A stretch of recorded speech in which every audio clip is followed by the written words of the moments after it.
అక్రమంగా గంజాయి తరలిస్తున్న అంతరాష్ట్ర ముఠాను ఎస్వటి పోలీసులు అరెస్టు చేశారు. సుమారు 1,05,00,000 విలువైన 300 కేజీల గంజాయి స్వాధీనం చేసుకున్నారు. వైజాగ్ నుంచి పూణేకు తరలిస్తుండగా అబ్దుల్లాపురం మేటు వద్ద పోలీసులు స్వాధీనం చేసుకున్నారు.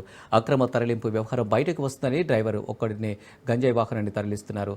ప్రధాన నిందితుడు వైజాగ్కు చెందిన బుజ్జిబాబుగా గుర్తించారు. నిందితుడు బుజ్జిబాబు పరారీలో ఉన్నాడని, పట్టుకునేందుకు దర్యాప్తు చేపట్టమని పోలీసులు తెలిపారు.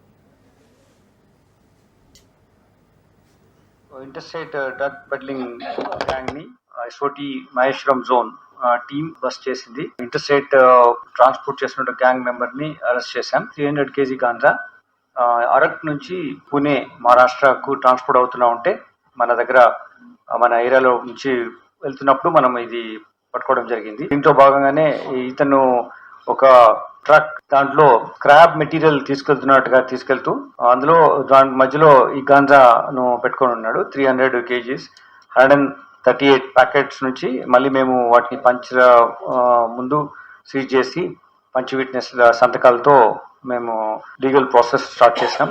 ఇంటర్స్టేట్ డ్రగ్ పెడ్లింగ్ గ్యాంగ్ ని